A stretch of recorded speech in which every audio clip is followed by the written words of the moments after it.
ఫ్రీగా 1 year Adobe Photoshop అయితే మీకైతే వస్తుంది అనమాట. అది ఎలా క్లెయిమ్ చేయాలో చెప్పమంటారా? అది కూడా అఫీషియల్ గా ఎటువంటి మోడ్ ఏపీకి ఎక్కించకుండా. ఓకేనా? గూగుల్ క్రోమ్లోకి వెళ్ళి క్రోమ్ వెబ్ స్టోర్ అని సెర్చ్ చేయండి. సెర్చ్ చేసిన తర్వాత మీకు అక్కడ ఫస్ట్ వచ్చే వెబ్సైట్ మీద క్లిక్ చేయండి. క్లిక్ చేయగానే మీకు ఇక్కడ ఫోటోషాప్ కనబడుతుంది. లేదంటే సెర్చ్ చేయండి. క్లిక్ చేసిన తర్వాత మీకు ఇక్కడ యాడ్ టు క్రోమ్ అని కనబడుతుంది కదా, దాని మీద క్లిక్ అయితే చేయండి. క్లిక్ చేయగానే యాడ్ ఎక్స్టెన్షన్ అని కనబడుతుంది. ఎక్స్టెన్షన్ డౌన్లోడ్ అయిపోయి మీకు అయితే ఓపెన్ అయిపోద్ది. దాంట్లో అయితే స్టార్ట్ న్యూ ఆఫర్ అని కనబడుతుంది. దాని మీద క్లిక్ చేయండి. దాని మీద క్లిక్ చేయగానే మీకు లోడ్ అయిపోద్ది. ఇక్కడ స్టార్ట్ నౌ అని కనబడుతుంది. దాని మీద క్లిక్ చేయగానే సైన్ ఇన్ అయితే అవ్వాలి. అఫీషియల్ కాబట్టి ప్రాబ్లం ఏం లేదు. మీకు అకౌంట్ లేకపోతే అకౌంట్ క్రియేట్ చేసుకోండి. ఉంటే కనుక సైన్ ఇన్ అయితే అయిపోయింది. 1 year ప్రీమియం అయితే మీకైతే వచ్చేసింది అనమాట. ఇక్కడ 2 గుర్తుపెట్టుకోవాల్సిన విషయాలు అయితే ఉన్నాయి. ఇది వచ్చినప్పటికి ఏంటంటే అప్లికేషన్ అయితే కాదనమాట, మనకి యాప్ లాగా అయితే రాదు. సో వెబ్సైట్ లాగానే వస్తుంది అనమాట.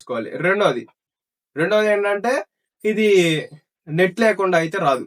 ఇక్కడ ఇంకోటి ఏంటంటే మనకి ఏఐ ఫ్యూచర్స్, జనరేటివ్ ఏఐ ఉంది కదా, సో ఈ ఏఐ ఫ్యూచర్స్ కూడా మనకి ఫ్రీగా అయితే టోటల్ ప్యాకేజ్ అయితే ఇస్తున్నారు అనమాట ఈ 1 year. ఓకేనా? ఈ వీడియోనైతే మీ ఫ్రెండ్స్ లో ఎవరైతే ఫోటోషాప్ వాడతారో వాళ్ళకైతే సెండ్ చేసేసే.